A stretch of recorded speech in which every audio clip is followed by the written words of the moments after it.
आज राज्यातला शेतकरी हा संपावर गेलेला आहे। हा ऐतिहासिक संप रात्री 12 वाजल्यापासून सुरू झालेला आहे आणि तेव्हापासून आता परिणाम जाणवायला सुरुवात झालेली आहे। दरम्यान अहिंसेच्या मार्गाने संप पुकारणाऱ्या शेतकऱ्यांना प्रहार संघटनेचे आमदार बच्चू कडू यांनी पाठिंबा दिलाय।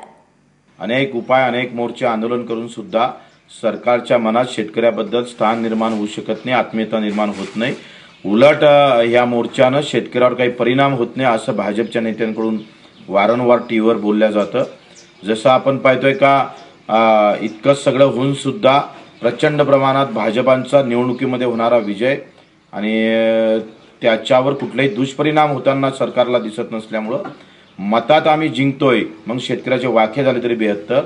शेतकऱ्याचे प्रचंड नुकसान होत असताना लोक आम्हालाच मतं मारते, म्हणून आता शेतकऱ्यासाठी काही करायचं नाही अशा प्रकारची मानसिकता सरकारची झालेली आहे। म्हणून याला एक चोख उत्तर म्हणून रस्त्यावर आलो तर अनेक गुन्हे दाखल करून गंभीर प्रकारचे गुन्हे दाखल सरकार करतं। त्या लाठीचार्ज करेपर्यंत गोळीबार करेपर्यंत सरकार समोर येत असताना आता ही गांधीजीच्या मार्गाचं संपावर जाण्याचा हा आंदोलन, याला आम्ही प्रहारचा पाठिंबा देतोय।